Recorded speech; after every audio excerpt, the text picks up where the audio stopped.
Hey yo, what's good? Welcome back to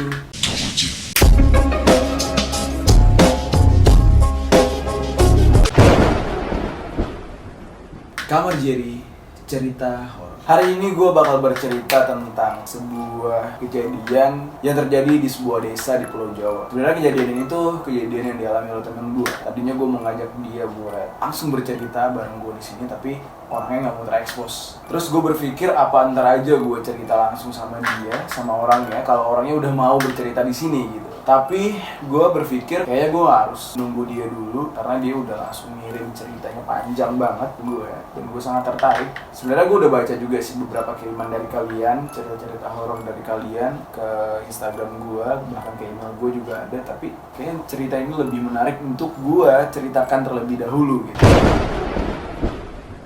Oke, jadi ini cerita tentang bokap temen gue itu yang pernah membeli sebuah mobil bekas yang pada akhirnya menjadi malapetaka buat keluarga mereka. Jadi ceritanya waktu itu bokapnya punya sedikit uang karena mereka dari keluarga yang kurang mampu ya, bisa dibilang kayak gitu, keluarga sederhana gitu. Bokap temen gue ini membeli sebuah mobil bekas. Tipenya itu Kijang jadul. Yang jelas itu mobil belum ada power steeringnya, belum ada power windownya, benar-benar mobil jadul. Nah, mobil ini kabarnya adalah sebuah mobil bekas angkutan umum, kata si pemilik sebelumnya. Dan kondisi mobil itu memang sudah tua, terus juga lumayan terawat, terlihat seperti mobil jadul tapi jarang dipakai. Nah, karena si bokapnya temen gue ini udah menabung cukup lama gitu ya buat mendapatkan mobil, karena mereka belum pernah beli mobil ceritanya.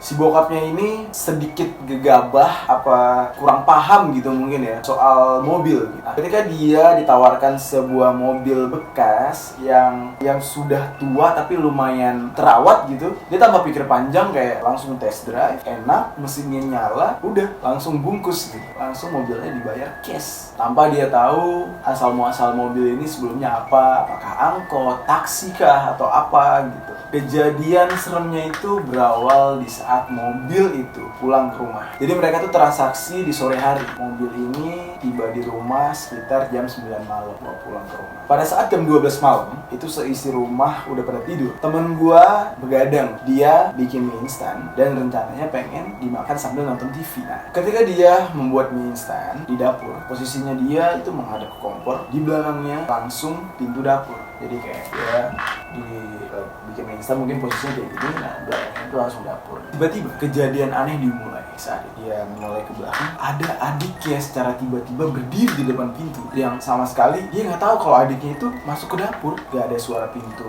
nutup, nggak ada suara pintu kebuka, nggak ada suara langkah juga. Tiba-tiba udah ada adiknya di situ dengan kondisi yang sangat aneh, diem, kaku gitu. Terus teman gue ini nanya, loh kamu belum tidur? Dia nanya gitu ke adiknya. Terus adiknya ini nggak jawab, langsung jalan kayak matanya kosong gitu, langsung menuju gelas, lalu dia mengisi air dari dispenser dan dia minum. Temen gue itu ngeliatnya kok aneh gitu, adik gue minum katanya tapi tanpa mengeluarkan sepatah kata. Lalu temen gue ini mikir kayak mungkin karena udah malam kali ya, dia ngantuk atau apa, jadinya ya biasa kan kalau orang ngantuk mungkin kayak nyawanya itu cuma setengah, nggak bisa diajak ngobrol. Jadi akhirnya temen gue itu mengenyampingkan pikiran-pikiran anehnya dia. Nah, gak lama setelah itu pas temen gue lagi ngaduk-ngaduk mie instan, adiknya ini selesai minum langsung keluar dari dapur. Kaget ya temen gue, sewaktu dia mau ngambil air, tiba-tiba dia melihat ke arah gelas bekas yang diminum adiknya. Dia melihat dengan mata kepalanya sendiri, tadi itu adiknya minum air tersebut sampai habis. Tapi pas dia melihat ke gelas itu gelas masih terisi penuh air, dan anehnya air itu keruh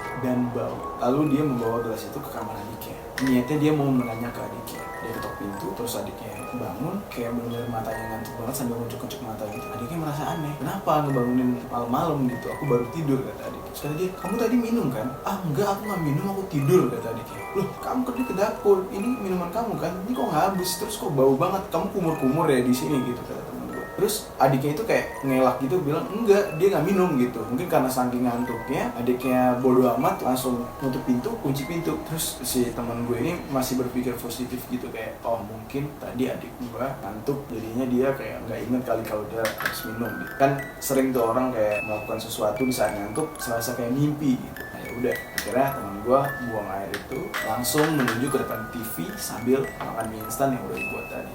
Tidak lama berselang setelah dia duduk di depan TV, tiba-tiba dari garasi mereka, dari garasi rumah mereka, dia mendengar suara berisik-berisik seperti orang mengobrol. Saking dia penasaran ya, tiba-tiba dia mengintip ke arah garasi. Terus dia ngintip, posisi garasinya tersebut nggak begitu jauh gitu dari tempat nonton TV, itu kayak hampir sebelahan gitu.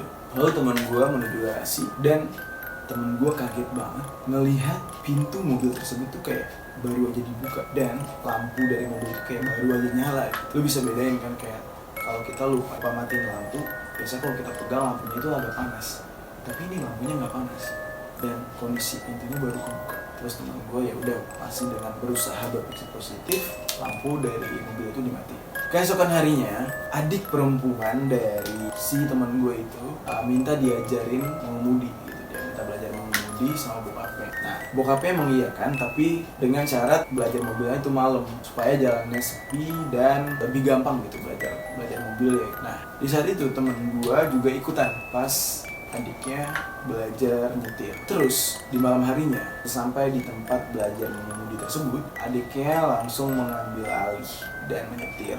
Tiba-tiba temen gua dan bokapnya kaget banget. Adiknya itu menyetir layaknya orang yang jago nyetir. Jadi sama sekali kayak gak ada berat-berat ya. Padahal mobil tipe jadul kayak gitu itu gak ada power steering, yang artinya kalau lu mau belok itu rasanya berat banget. Nggak segampang mobil-mobil sekarang. Tapi di saat itu adiknya itu nyetir kayak gak ada beban ya, kayak gak ada berat-beratnya. Terus bokapnya nanya, "Loh, kamu kok nyetirnya lancar banget?" kata bokapnya. Terus adiknya nggak jawab, cuma kayak senyum dan ya udah dia langsung nyetir aja kayak gitu. Nah, keesokan harinya nih pagi, tiba-tiba si nyokap teman gue itu keluar dan berteriak ketika melihat mobil dalam kondisi yang sangat menyeramkan. Dia berteriak, semua orang di dalam rumah pada keluar dan tanya, ada apa gitu, kenapa berteriak, kok sampai nangis-nangis gitu. Terus nyokapnya sambil gemeteran nunjuk ke arah mobil dan itu di seluruh bodi mobil itu dipenuhi dengan bercak tangan anak kecil.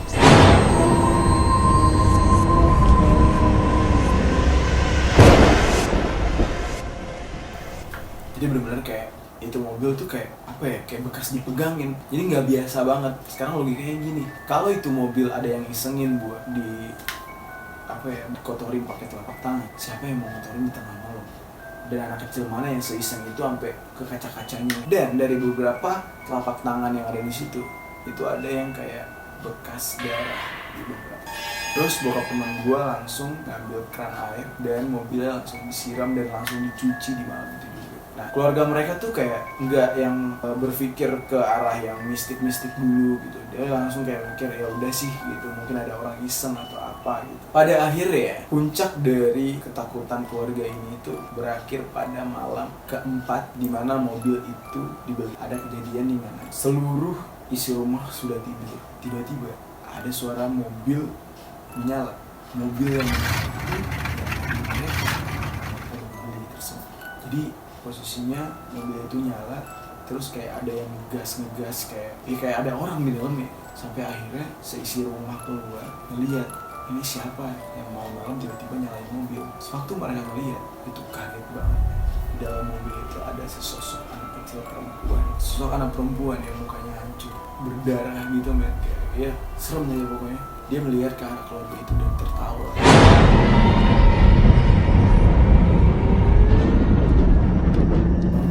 Dan itu benar-benar kayak bukan mimpi bro, kan yang ngelihat di lokasi itu tuh ada adik perempuannya, ada teman gue, ada bokapnya, ada nyokapnya. Gak mungkin itu kayak halusinasi doang, gak mungkin, karena memang bener-bener di depan mereka gitu. Sampai akhirnya keluarga itu, nyokap si teman gue itu pingsan dan mereka langsung masuk ke dalam rumah. Semua nyokapnya diangkat langsung masuk ke dalam rumah.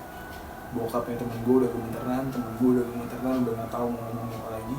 Tiba-tiba mobil tersebut mati dengan sendirinya. Lalu bokap temen gue ini nelpon ke salah satu kerabat mereka yang katanya itu ya kayak semacam paranormal atau ustaz atau kiai gitu. Cuman gak direspon. Nah pada akhirnya bokap temen gue ini berinisiatif langsung datang ke rumah si paranormal tersebut. Jadi mereka langsung ke rumah paranormal tersebut, jemput paranormalnya, langsung dibawa ke rumah mereka.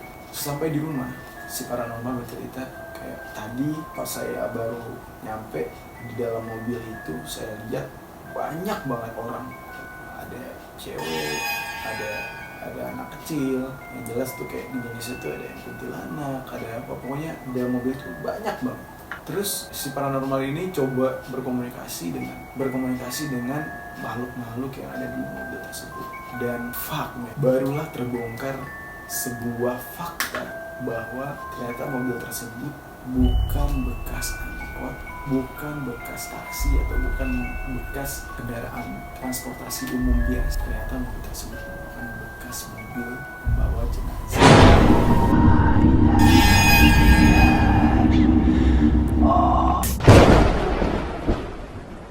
Yang sudah beberapa kali selama beroperasi itu membawa mayat-mayat bekas kecelakaan, bunuh diri, dibunuh, dan berbagai macam lainnya. Yang mana ketika mereka matinya berdarah, darah mereka itu menetes di mobil itu dan kering di mobil itu. Dan akhirnya beberapa arwah mereka menjadi penghuni mobil tersebut. Bokap temen gue kesel banget sama si penjualnya. Ketika dihubungi, si penjualnya lepas tanggung jawab, ya dia nggak mau tahu, sampai akhirnya mobil tersebut dijual lagi oleh bokap temen gue. Kayaknya sih dijual rugi gitu ya.